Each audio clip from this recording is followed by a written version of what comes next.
Então, eu queria tratar com vocês um pouco a respeito, nesta manhã, dessa questão específica da centralidade do Senhor Jesus na criação. Ouvimos ontem que uma das características daquelas 7 que nos foram dadas é que o Senhor Jesus, Ele é quem trouxe à existência todas as coisas. O universo, todas as coisas são um plano de Deus, mas foi por meio de Cristo que todas as coisas vieram a existir. Seria mais ou menos, se eu pudesse colocar de uma forma bem simples, Ele é o dono, porque Ele criou. Só que Ele passou a escritura para um grupo de cidadãos chamados seres humanos, e esses seres humanos passaram a escritura para um outro cidadão que não tinha nada a ver com a história. E daí o Senhor Jesus veio para resgatar novamente a escritura e ser dono como Ele sempre foi.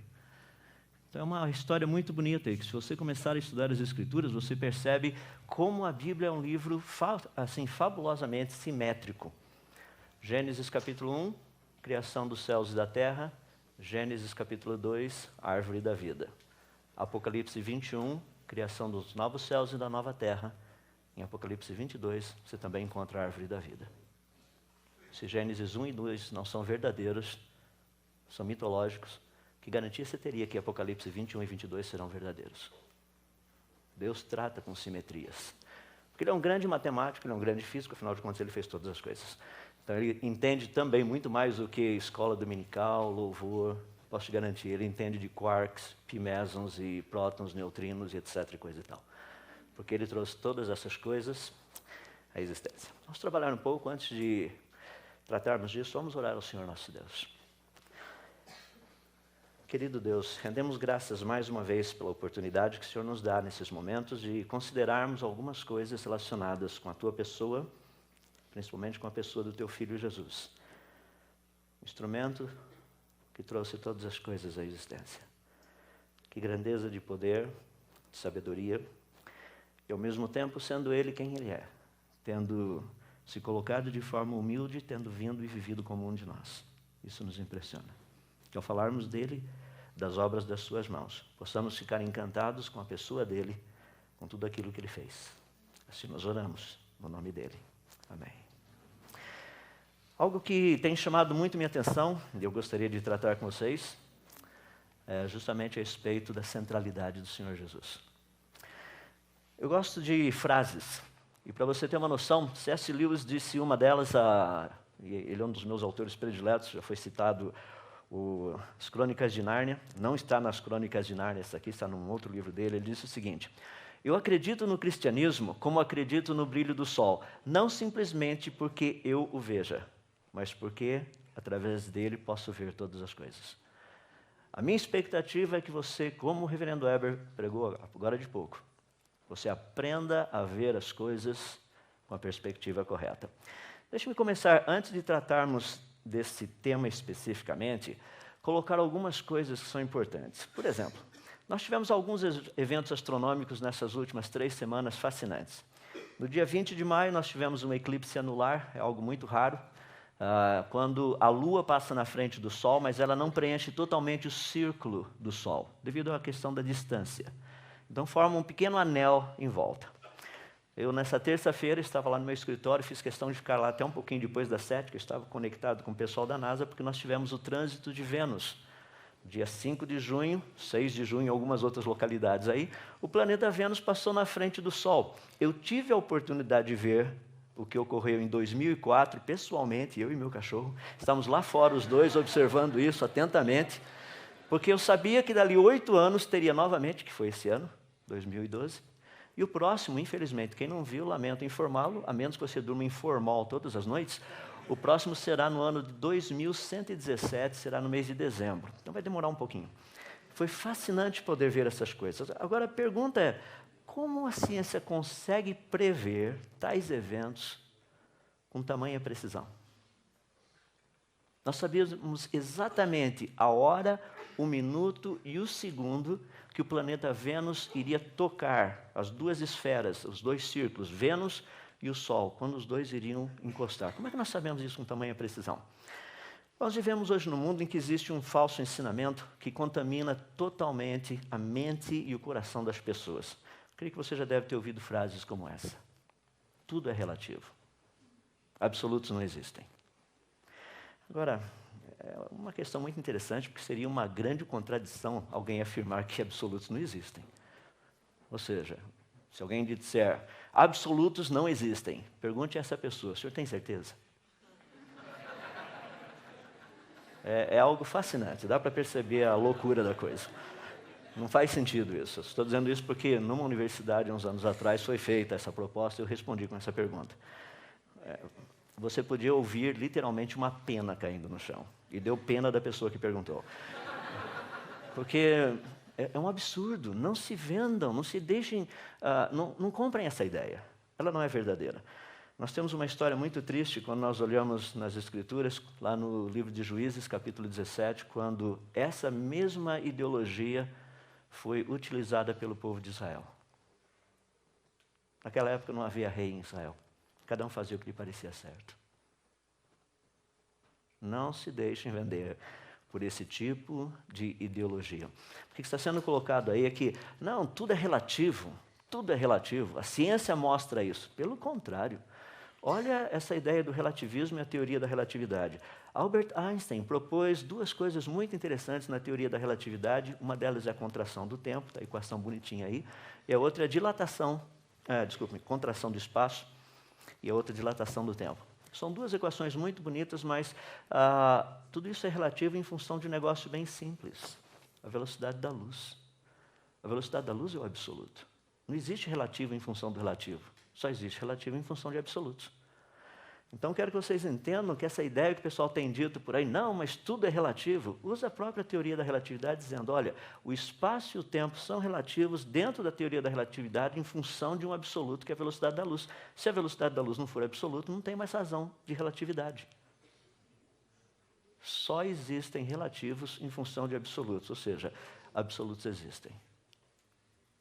Então, nós precisamos trabalhar com isso de uma forma bem reta, bem direta. Segundo ponto, essa ideia de verdade e informação. Isso é um problema muito sério.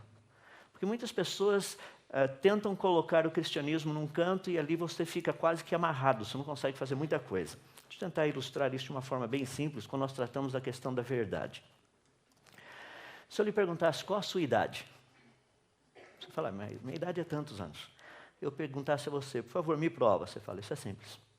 Você pega a sua certidão de nascimento, ou sua carteira de motorista, seja lá o que for, você fala, olha, está aqui a prova.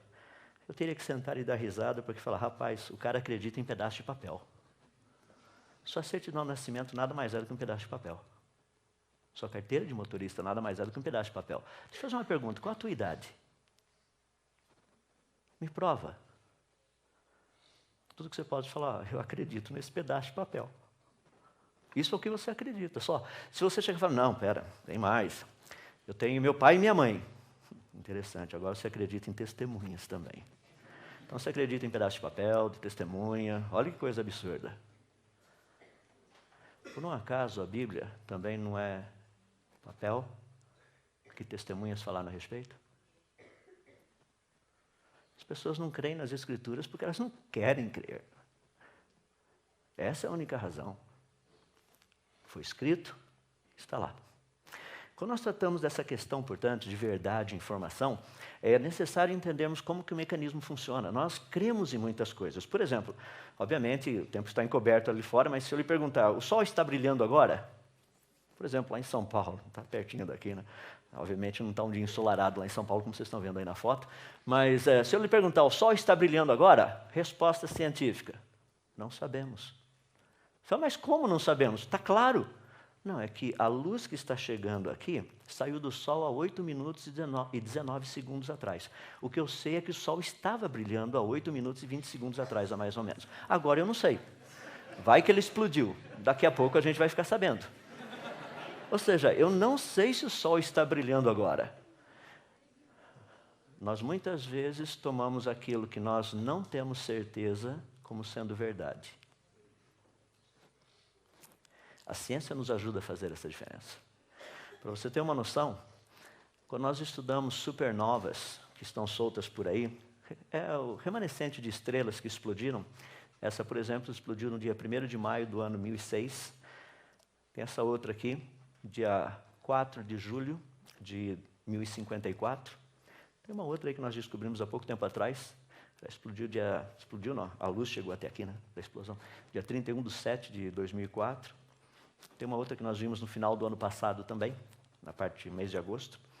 Em outras palavras, nós temos estudado coisas assim muito interessantes, e só para você ter uma noção do que significa exemplos como esse. A foto que você está vendo aqui em cima, eu vou passar o mouse nessa parte aqui, foi tirada no ano de 1969. Tem uma pequena estrelinha ali onde eu estou com o mouse, nessa pontinha, estrelinha chamada Sandulic.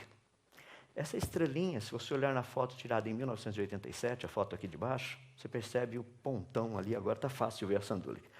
É que a Sandulic explodiu. Ela literalmente transformou-se numa supernova. O fascinante a respeito disso é que, quando nós tiramos a foto no ano de 1969, nós estudamos essa estrela, nós sabíamos que ela era uma categoria B3, supergigante azul, várias características específicas, a distância mais ou menos dela até aqui na Terra. Então, nós estudamos essa estrela toda lá em 1969 e aprendemos muito a respeito dela, só tem um problema. É que em 1969 a estrela já tinha explodido. Nós estávamos estudando uma estrela que não existia mais. Estudamos, pensamos, que maravilha, Sandulic, olha lá, Sandulic. Deus falando, ela não existe. E a gente falou, mas Senhor Deus, a Sandulic. Deus falou, já explodiu. E a gente ali assim, sabe, isso é fascinante porque você começa a ter uma noção toda de um mecanismo muito interessante. Deixa eu tentar ilustrar isso de uma forma bem simples para você. Se nós fizéssemos a seguinte pergunta, será que o universo ainda existe? Porque nós olhamos todas essas galáxias, esse tipo de coisa aí, mas espera aí. Nós não sabemos como essas coisas estão agora. Nós sabemos quando a luz saiu de lá. E agora, hoje, será que o universo ainda existe? A resposta é simples, nós não sabemos. Pode ser que sim, pode ser que não. E as pessoas aí, não, mas um dia o ser humano vai estar viajando por onde? Pela galáxia. Ué, será que as estrelas estão por lá ainda? A estrelinha mais próxima da gente, além do Sol, é Próxima Centauri. Se ela explodir agora, de que 4 anos e 4 meses nós ficaremos sabendo. Achou que legal mandar um grupo de, astrólogos. A gente não manda gente séria, sabe? Então você pega astrólogos, coloca numa nave espacial e manda lá para a estrela. E tem uma grande probabilidade deles chegarem mortos e nem voltarem. Então a gente não vai perder muita coisa. Manda o povo para lá, eles vão em direção. E chega lá, não tem mais estrela, só vai receber uma onda de choque vindo na direção deles, que foi da explosão da estrela. Afinal de contas, o que é verdade? A verdade sempre está presa na informação. A verdade só pode ser verdade se a informação for verdadeira. Porque uma informação falsa não vai lhe produzir verdade. Então você tem que entender esse mecanismo. O problema quando nós tratamos com todas essas áreas de conhecimento, como cristãos, é que nós temos que entender que nós todos somos tendenciosos. Nós gostamos de puxar a sardinha para o nosso lado. Se você tem dúvida, eu queria dar um exemplo bem simples. Nós somos bem tendenciosos. Tenta explicar racionalmente por que isso. Meu time do coração. Mas você fez uma análise probabilística para ver que aquele é o time que ganha mais vezes? Não, você não fez nada disso. Sei lá. A ideia principal é todos nós, nessa nossa tendenciosidade, nós temos algo que se chama cosmovisão. É aquilo que domina a nossa maneira de pensar. São os óculos que nós usamos. Esse óculos que vocês estão vendo aí tem lentes cor-de-rosa. Óculos com lente cor-de-rosa, todas as coisas ficam cor-de-rosa. Elas perdem a cor real. Então, quando nós temos uma cosmovisão, e todos nós temos, eu não vou tratar desse assunto especificamente, mas eu só quero que você entenda, que a cosmovisão que cada um de nós possui, ela atua diretamente nas nossas preferências, nas escolhas que nós fazemos, na nossa percepção da realidade ao nosso redor, na informação que nós recebemos, até mesmo nas atitudes que nós tomamos, sem contar nas propostas que nós fazemos, nos alvos que nós estabelecemos, no estilo de vida que nós adotamos e até mesmo naquilo que nós acreditamos. Uma cosmovisão, ela permeia todas essas áreas. E o que é importante nós aprendermos a ter a cosmovisão que vem das Escrituras. Como nos foi dito, saber pensar, raciocinar como Deus pensa, com a mente dele. É por isso que a Bíblia nos dá uma ênfase muito grande que hoje nós somos chamados para ter a mente de Cristo, para pensar como Cristo. Porque à medida que nós raciocinamos como Ele raciocina, pensamos como Ele pensa, nós entendemos que verdades existem, absolutos também existem. Todas essas coisas. Mas deixe-me fazer uma pergunta relacionada com isso, que é uma pergunta fundamental, porque você está aqui hoje com um propósito, talvez com muitas ideias, e segunda-feira nós estaremos de volta nas nossas atividades normais, e você aprendeu um monte de coisa, mas você também já sabia um monte de coisa antes de chegar aqui. A pergunta que eu gostaria que você pudesse parar e pensar um pouco é essa. Afinal de contas, como você sabe que o que você sabe é verdade? Como você sabe que o que você sabe é verdade? Deixa-me colocar de uma forma específica dentro da área das ciências, que eu queria tratar a respeito desse contexto da centralidade de Cristo na criação. E hoje nós somos bombardeados com informações científicas. Agora, nós precisamos entender o que é ciência e o que é preferência científica. São duas coisas diferentes. Por exemplo, um dos mais conhecidos ateus da atualidade, Richard Dawkins, ele há pouco tempo disse algo muito interessante. Ele disse assim, que Darwin literalmente chutou Deus para fora da biologia. Mas a física continua um pouquinho mais duvidosa. É que os físicos pensam mais. Ele diz o seguinte, não estou falando sério, não estou brincando não.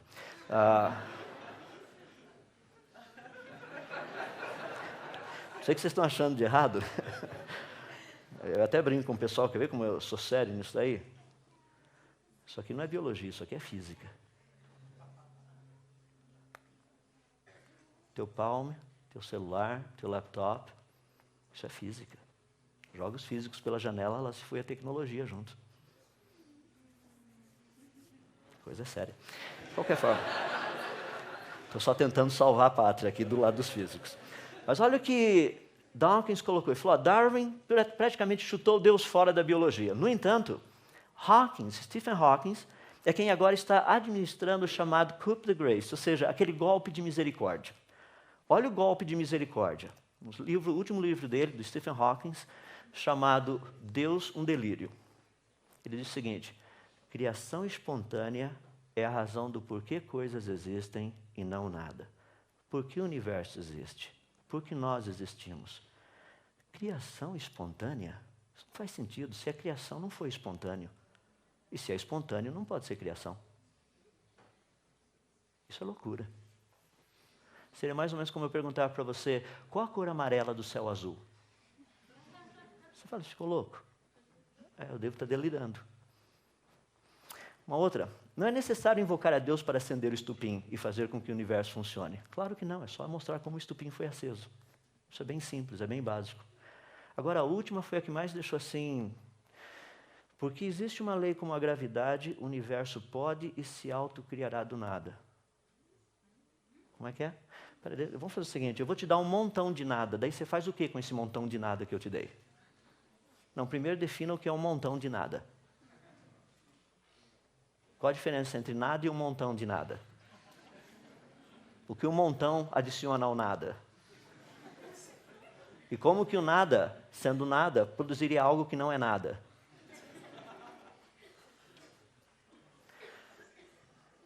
A única coisa que eu posso dizer é que realmente esse pessoal só está trazendo enfado e canseira para a gente.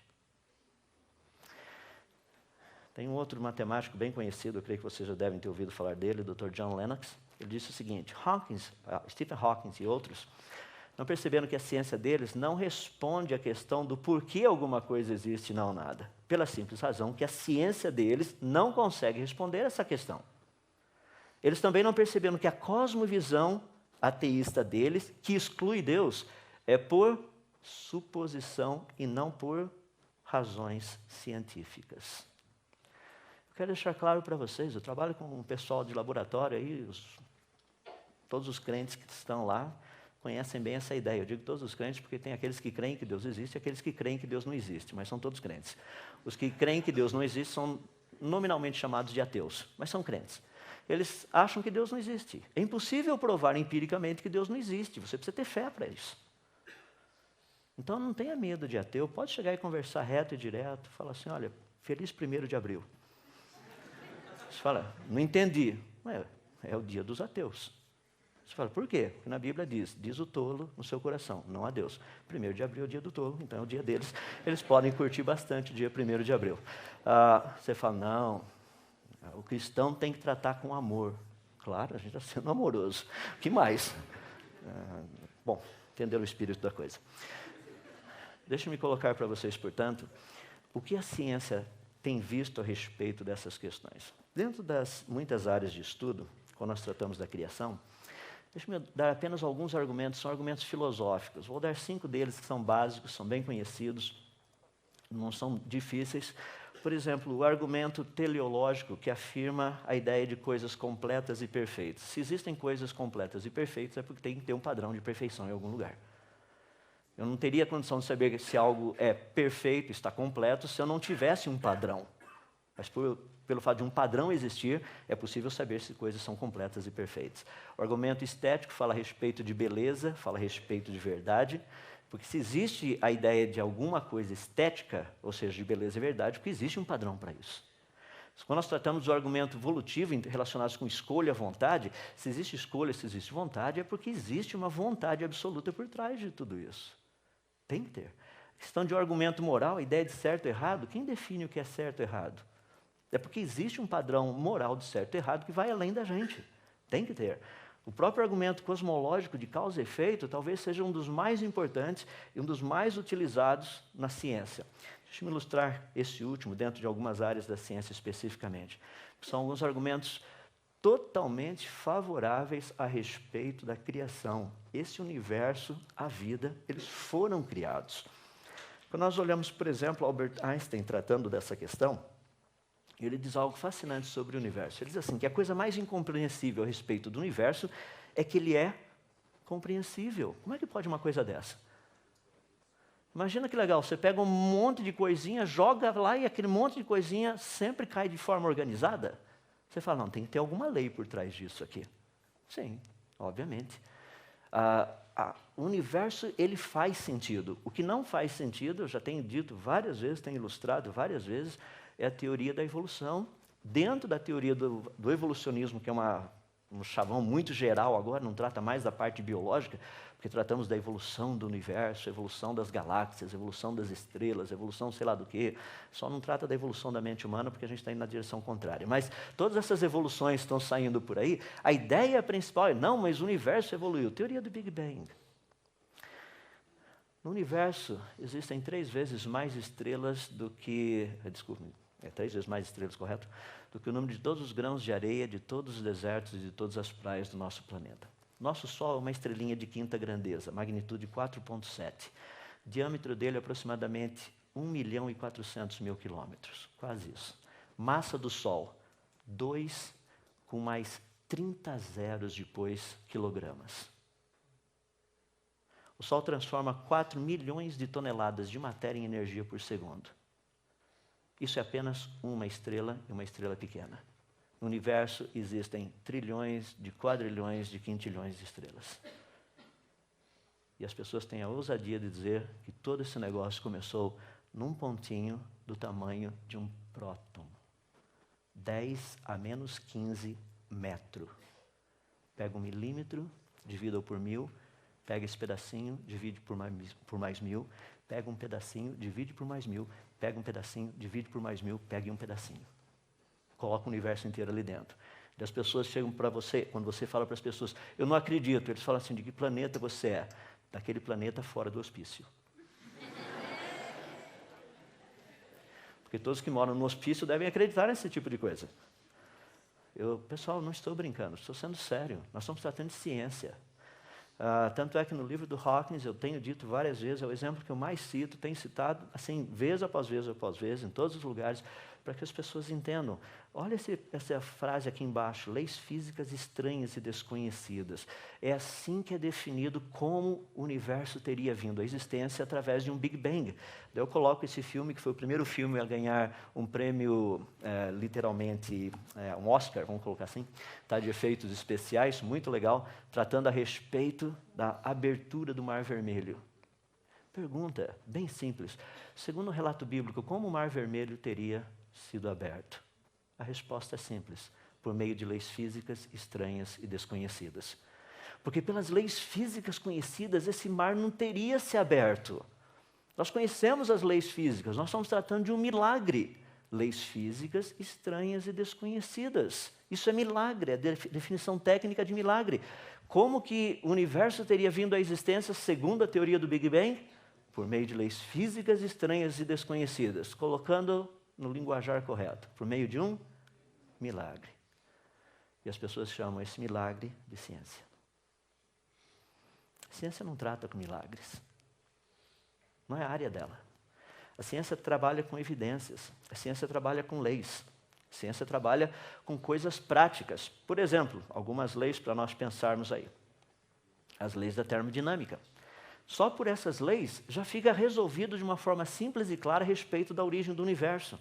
Nós conhecemos a primeira lei, a segunda lei. A primeira lei praticamente diz que a energia total do universo é constante. Apenas o que o universo faz é transformar um tipo de energia em outro tipo de energia, e à medida que essas energias vão sendo transformadas, a qualidade da energia, o tipo de energia se torna menos aproveitável para produzir trabalho, para fazer alguma coisa. Em outras palavras, se o universo ainda tem alguma energia aí, que é possível utilizá-la, é porque lá no passado um tipo de energia básica original teve que ser criado. Isso é óbvio, vem direto da lei. Energia foi criada, porque o universo não está criando energia do nada. Ele só está pegando a energia que já existe e transformando essa energia em outros tipos de energia. Segundo a lei da termodinâmica, quando diz que a tendência de todos os sistemas deixados por conta própria é ir do organizado para o desorganizado, fica mais evidente ainda. Se o universo tem alguma organização, e o universo é um sistema fechado, se ele tem alguma organização é porque no passado ele foi mais organizado, ou seja, ele teria sido mais organizado ou menos organizado. A resposta científica é clara. Quanto mais no passado você for, mais organizado o universo teria que ter sido. Por quê? Segundo a lei da termodinâmica. É uma lei comum. Nós encontramos isso em todas as áreas, estudamos isso o tempo todo. Ela tem sido dita de várias formas e de várias maneiras por vários cientistas. Rudolf Clausius diz que se a energia do universo, se a energia total do universo é constante, a sua entropia sempre irá tender para o máximo. Ou seja, a sua capacidade de desorganização. Helmholtz diz que, sendo que o universo caminha continuamente para um estado de desorganização, ele deve ter sido energizado em algum tempo, lá no passado finito, por meio de um processo, alguma coisa, que tenha violado a segunda lei da termodinâmica. O que ele quis dizer com isso? O universo foi criado. Sir Eddington disse a mesma coisa. Não existe nenhuma esperança para uma teoria se ela for contra a segunda lei da termodinâmica. Olha que maravilha, você pega a teoria do Big Bang, que é o exemplo que eu mais dou ao pessoal, explode o negócio e aqui estamos nós. Vamos fazer o teste. Pega a sua bicicleta e cai uma Harley Davidson do lado. Pega lá o seu Fusquinha, cai uma Ferrari aqui do lado. Fala para o seu pai, explode a sua mãe.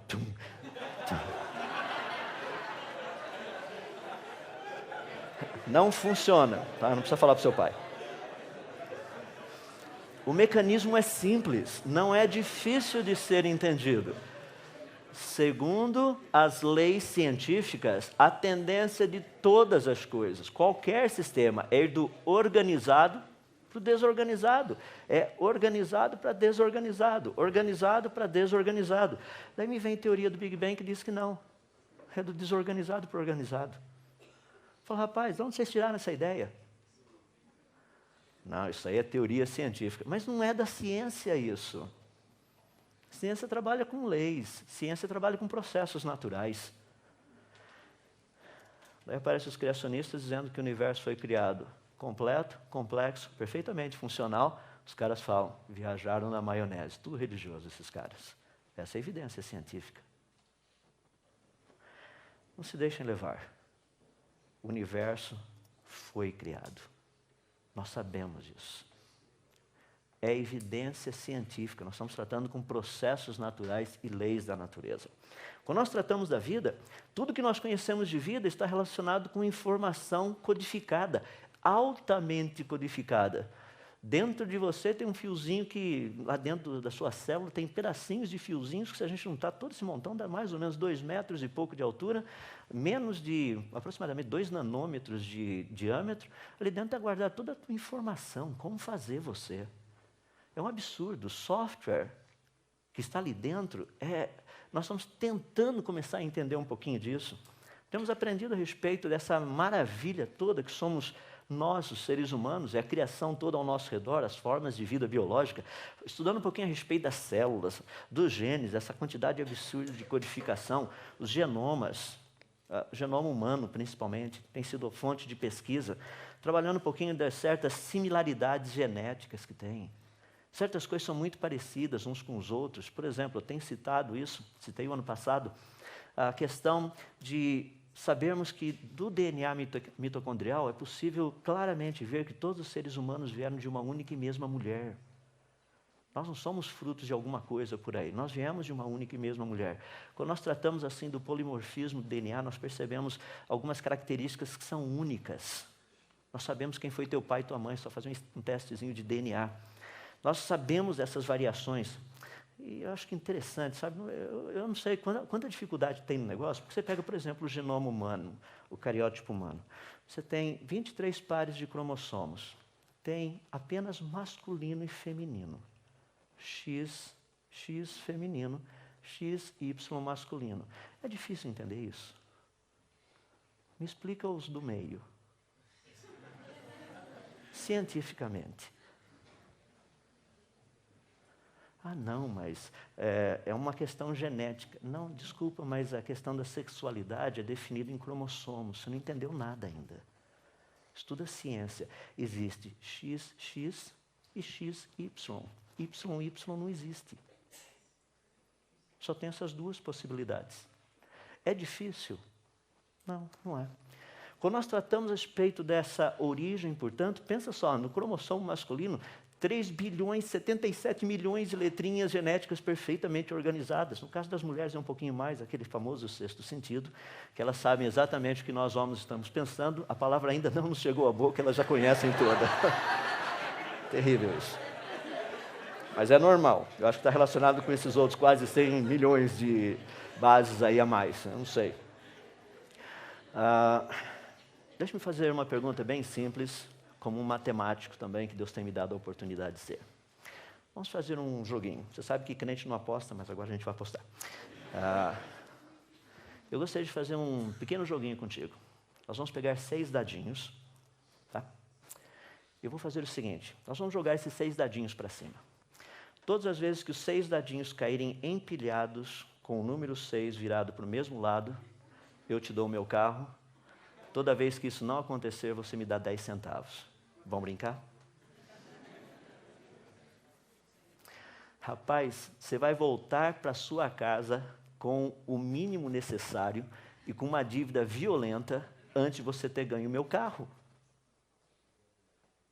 Eu não ia fazer uma aposta se eu não soubesse que eu teria certeza de ganhar. Tá? A probabilidade de eu perder é tão pequena, mas tão pequena que vale até a pena apostar. É por isso que eu falo assim, é só você saber um pouquinho, você sabe aonde você investe sua vida. Quando você conhece o cristianismo, rapaz, é uma covardia não apostar que ele está certo.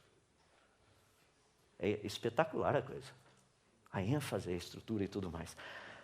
Já imaginou 6 dadinhos? Qual a probabilidade de eu jogar 3 bilhões, 176 milhões e 400 mil dadinhos e eles caírem todos perfeitamente organizados com as letrinhas certas para o lado certo?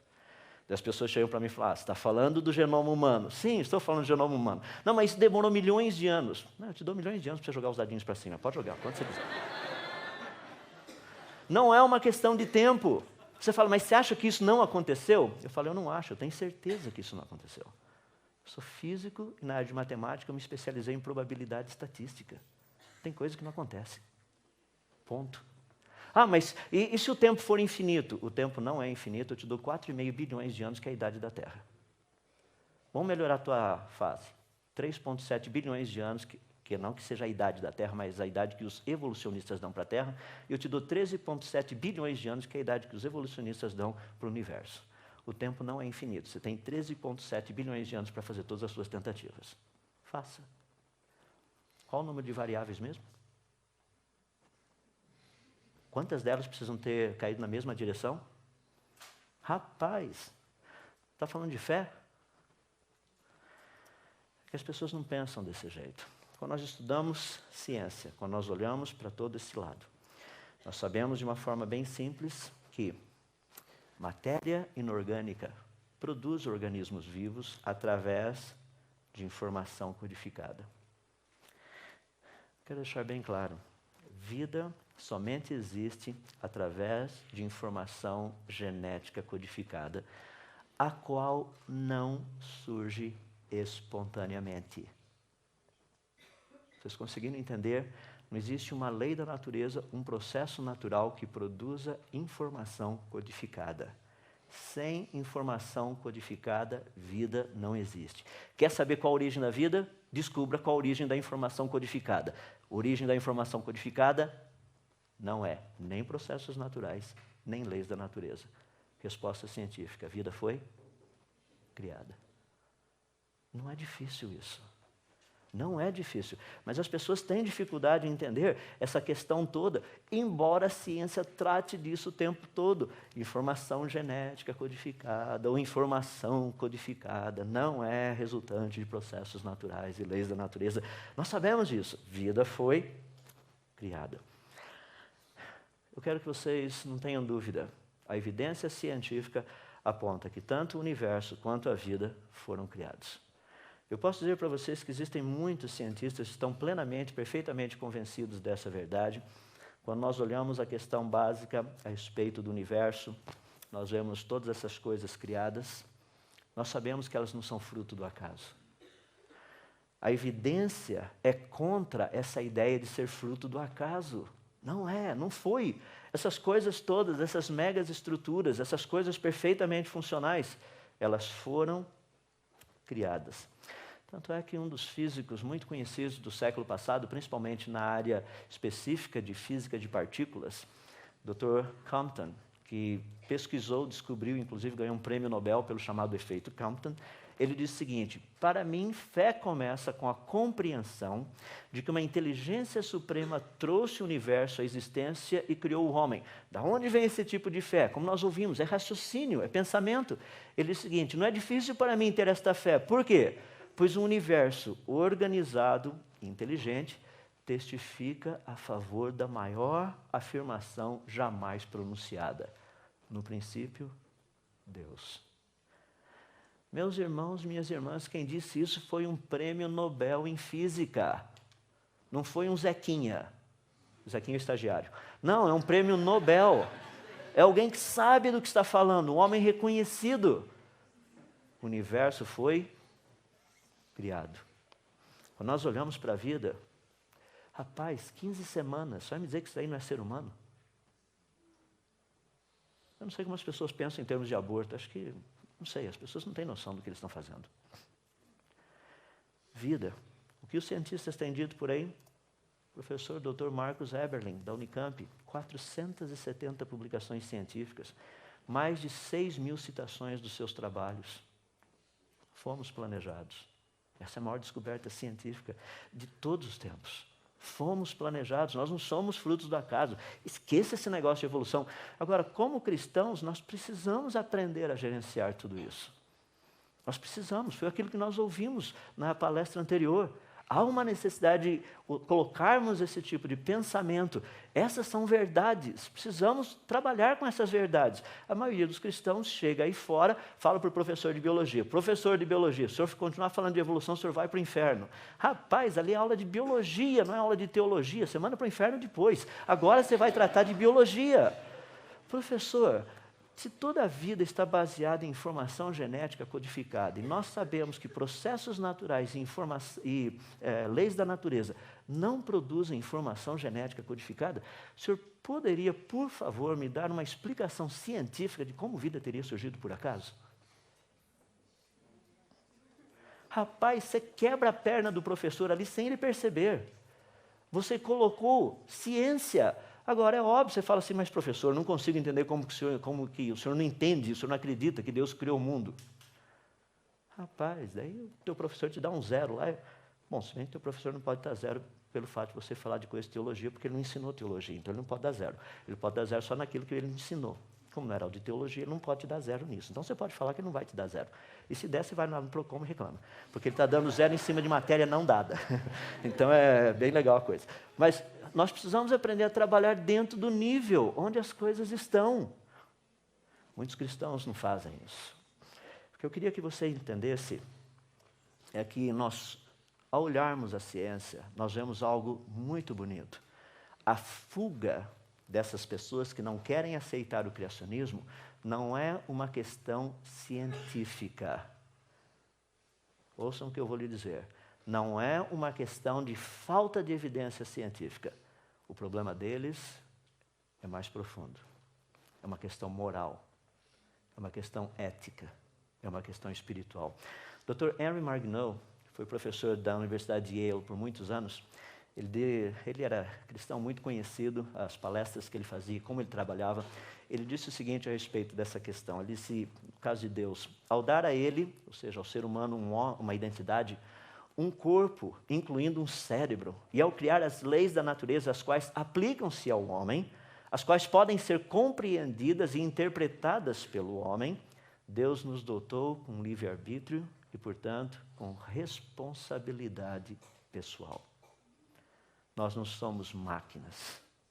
Isso deve ser considerado um dom de Deus ou um ato derradeiro de graça divina. Eu quero que vocês entendam que não existe evidências contra a criação. O problema é que isso acarreta implicações. E são dessas implicações que as pessoas estão querendo fugir. Por favor, se tua vida já foi resolvida com Deus, você não precisa mais fugir disso. Já foi resolvido. Talvez o teu professor de física, de química, de biologia, sei lá o quê, ainda não tem esse problema resolvido. Ele vai querer substituir a verdade por alguma outra coisa. É comum isso. Agora, deixe-me dar um passo um pouquinho além dentro da ciência. Estamos caminhando para a reta final para pensarmos a respeito dessa centralidade de Cristo, o que isso tudo tem a ver com a nossa vida, afinal de contas. Queria dar alguns argumentos científicos favoráveis ao Deus da Bíblia como sendo o Criador. É impossível provar que Deus criou o mundo. Deixe-me deixar claro. É impossível provar cientificamente que o Deus da Bíblia criou o mundo. Mas é possível provar que o mundo foi criado. Como é impossível provar que qualquer outro Deus que esteja por aí tenha sido o Criador do mundo. Mas a Bíblia nos dá umas dicas espetaculares. A Bíblia não, a ciência nos dá umas dicas espetaculares. Olha que coisa interessante. Ao estudarmos a natureza, o livro das obras de Deus, você pensa no tempo. No tempo, nós encontramos passado, presente e futuro. 3 em 1. Quando nós estudamos o espaço, nós temos altura, largura e profundidade. Novamente, 3 em 1. Quando nós estudamos a base da matéria, os átomos, nós encontramos prótons, nêutrons e elétrons. Novamente, 3 em 1. Quando nós estudamos os estados da matéria, nós encontramos sólido, líquido e gasoso, novamente 3 em 1. Quando nós estudamos a base de funcionamento de uma célula, nós encontramos DNA, RA e proteínas, novamente 3 em 1. Quando você pega a codificação genética, os nossos nucleotídeozinhos são sempre nos códons 3 em 1. Quando você estuda música, você tem melodia, harmonia e ritmo, você tem 3 em 1. Quando você coloca um banquinho em pé, você precisa de 3 perninhas, 3 em 1. E a lista vai, eu poderia citar exemplos e mais exemplos. Qual a característica evidente da natureza? 3 em 1. Essa é a característica da natureza.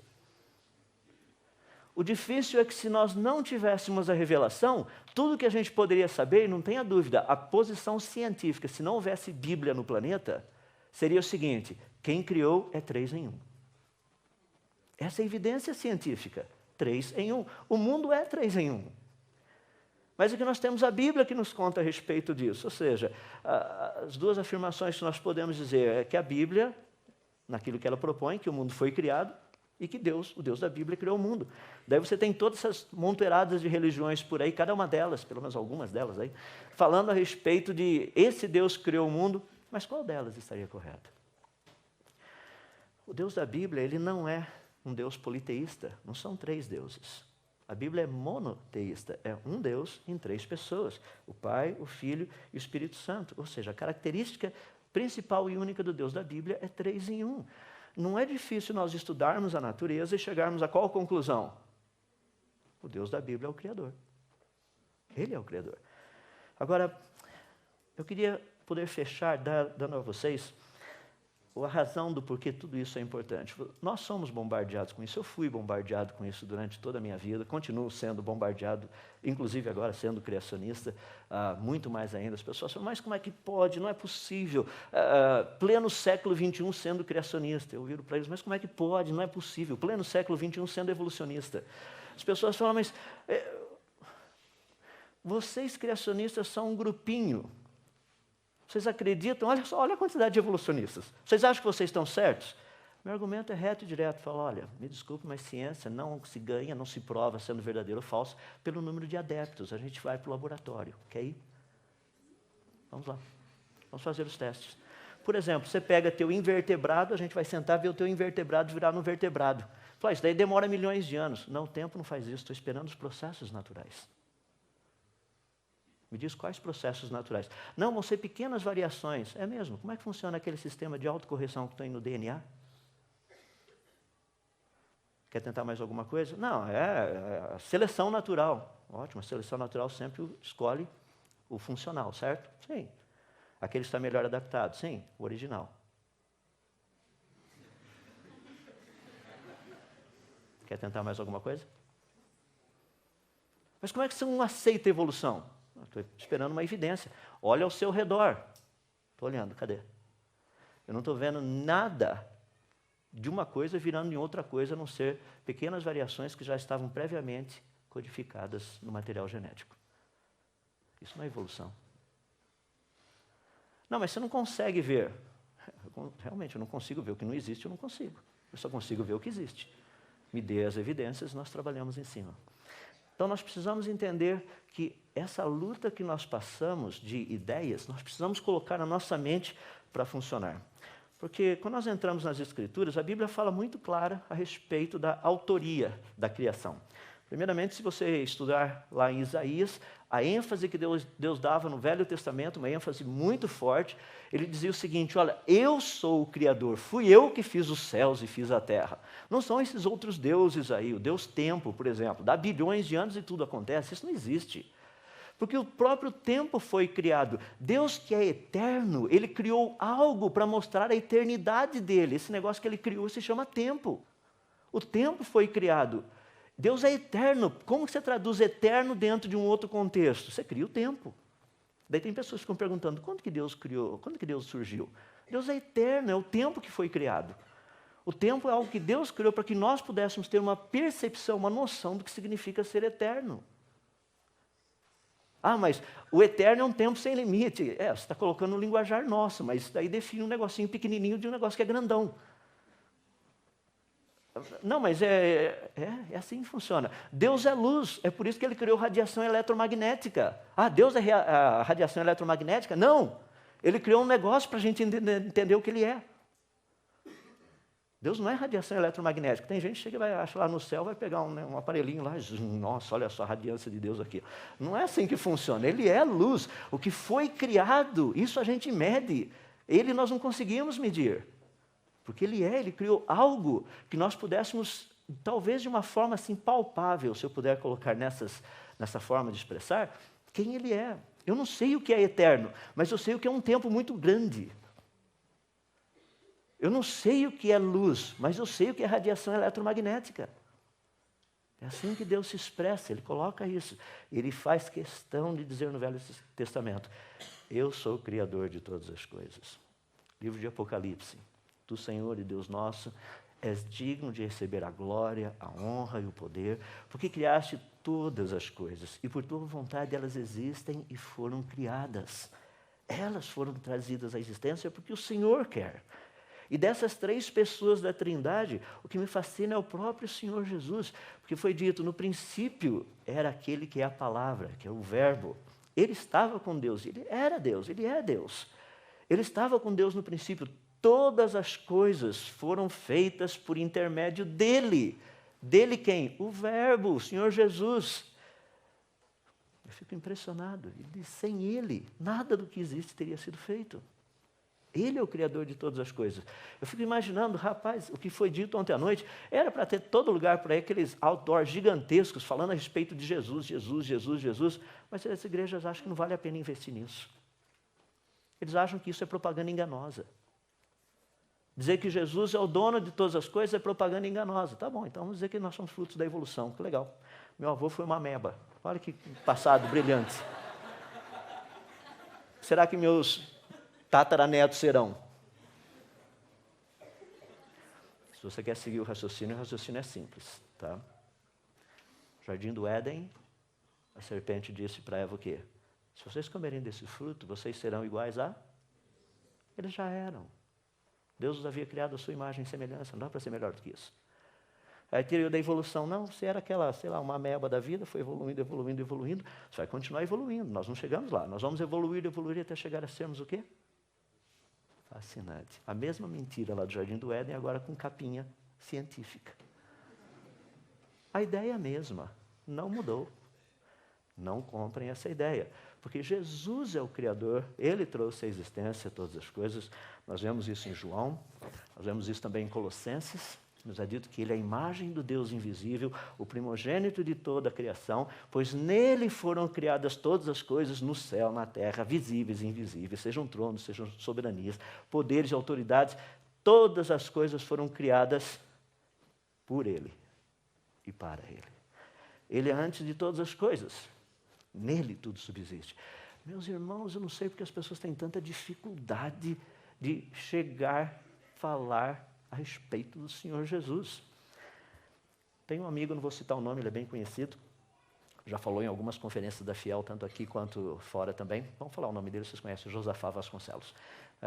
Josafá, na época de universidade, ele tinha uma camiseta muito interessante, que as pessoas começavam a ridicularizar bastante, né? Principalmente em termos de cristianismo. Falavam assim, chegar lá na universidade, o pessoal, ó o bobo de Jesus ali, ó. Porque o cara falava de Jesus o tempo todo. Então ele fez uma camiseta decente, muito bonita, e dizia o seguinte, eu sou bobo de Jesus, e você é bobo de quem? De quem que você gostaria de ser bobo? Meus irmãos, aquele que fez todas as coisas nos convida a pensarmos com Ele, a raciocinarmos com Ele. Essa foi a razão. Nós vimos ontem à noite. Terceiro ponto, quando fala a respeito dele, do Senhor Jesus, foi por meio dele que fez o universo. Agora, deixa-me falar e concluir falando sobre as implicações desse ensino. Porque isso é algo muito importante. Conhecermos que o Senhor Jesus é o Criador de todas as coisas. A Bíblia nos diz lá em Efésios capítulo 1 o seguinte, que Ele, Deus, pôs todas as coisas debaixo dos pés do Senhor Jesus, e para ser o cabeça sobre todas as coisas, Ele o deu à igreja, a qual o seu corpo, a plenitude daquele que a tudo enche em todas as coisas. Efésios 3 fala o seguinte, que a intenção dessa graça, do que Deus está fazendo agora, era que, para mediante a igreja, a multiforme sabedoria de Deus se tornasse conhecida os poderes, os principados, das potestades nas regiões celestiais, em todas essas áreas. Meus irmãos, Deus nos deu um propósito. Há uns anos atrás eu estava lendo um livro muito interessante, já faz mais de 20 anos. O título do livro é O Grande Desastre Evangélico, escrito pelo Dr. Francis Schaeffer. Dá uma olhadinha na igrejinha, na capa desse livro. A igrejinha bonitinha e todo o resto detonado. Sabe por que disso? Porque a igreja foi chamada pelo Senhor Deus para influenciar a ciência, a filosofia, a arte, a educação, a economia, entretenimento, indústria, segurança, tecnologia. A igreja foi chamada para entrar em todas essas áreas. É que nós vivemos só de domingo. Não dá para fazer essas coisas no domingo de manhã na escola dominical, nem no domingo à noite no culto. A gente tem que fazer isso durante a semana. E é isso que eu gostaria de convidá-los. Quando nós entendemos quem é o Senhor Jesus, Ele, o Criador de todas as coisas, Ele está num processo de restaurar todas as coisas. Ele quer que nós nos envolvamos com essas áreas. É que eu lamento um ponto muito interessante. A maioria dos cristãos olha para a igreja desse jeito. Eu gostaria de mostrar uma imagem real do que é a igreja. Essa é a igreja. Você fala, você está brincando. Não, não estou brincando. Olha o que Jesus disse, de uma forma muito simples e muito prática, a razão do porquê ela existe. Jesus falando, Eu te digo que você é Pedro, Mateus 16, e sobre esta pedra edificarei a minha igreja, e as portas do inferno. Quais portas? Mídia, educação, cultura, política, arte, música. Dê o nome que você quiser. As portas do inferno não prevalecerão contra a minha igreja.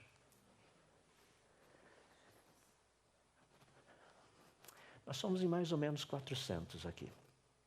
Eu fiquei assim, fazendo umas continhas há pouco tempo atrás, só pensando um pouquinho. Há um pouco mais de 10 anos atrás, um rapaz chamado Márcio, cujo apelido era Mineiro, Márcio Mineiro, teve uma ideia brilhante e ousada. A Fiel tinha conferência Fiel para pastores e líderes. Vamos fazer uma conferência Fiel para jovens. E nós estamos aqui hoje porque, há mais de uma década atrás, um jovem teve essa brilhante ideia. Eu fico impressionado porque ele foi corajoso, mas Jesus foi ousado. Porque Jesus transformou essa ideia toda nisso. Agora, faz uma continha bem simples. E não é muito difícil. Nós somos 400. Se cada um de nós passar o que estamos aprendendo aqui para mais um, no final desse mês nós seremos 800. Se esses 800 fizerem isso, no final do mês que vem nós seremos 1.600. Para fazer uma longa história curta, 2 elevado a 12, que seria lá em maio do ano que vem, seria 4.096 vezes 400, daria mais ou menos 1.600.000. Dá para imaginar o que não aconteceria nesse país se só 400... Eu fico pensando, senhor, 400 é muita gente. Por isso que Gideão pegou só 300. Ele trabalhou com os 300 e Jesus trabalhou com 12. E aqui estamos nós. E o que eu gostaria de concluir dizendo para vocês é o seguinte: aquele que criou todas essas coisas, que trouxe todos esses negócios à existência, tudo isso, pela palavra do seu poder, é o mesmo que disse: eis que estou contigo todos os dias. Você consegue imaginar o que foi dito ontem, quando o pregador estava falando? Imagina você vendo Jesus lá, mexendo os lábios e as coisas acontecendo. Imagina o dia que não tinha ninguém vendo e os lábios dele... Olha o que estava acontecendo.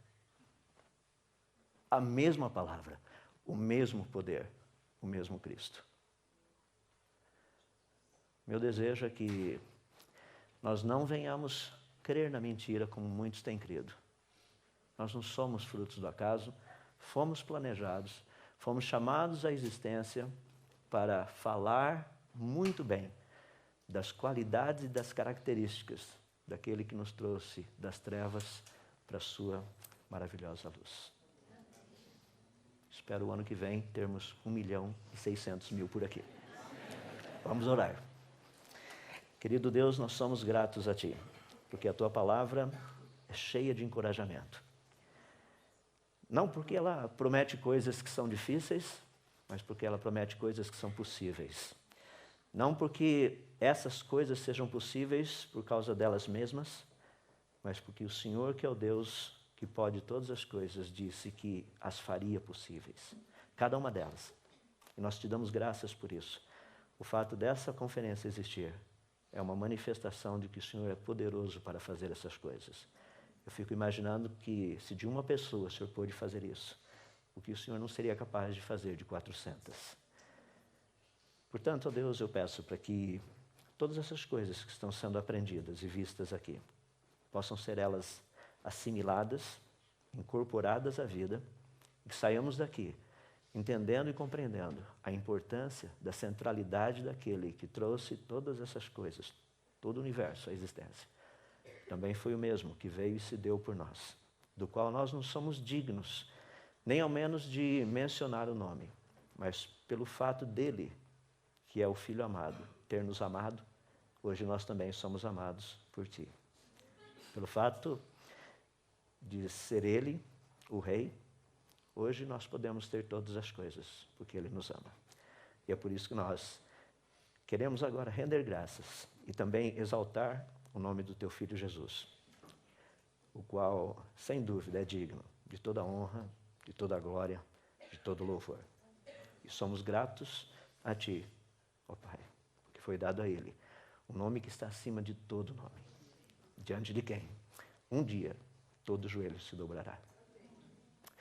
Tem sido um prazer servi-lo e queremos continuar assim. Em nome dele oramos. Amém.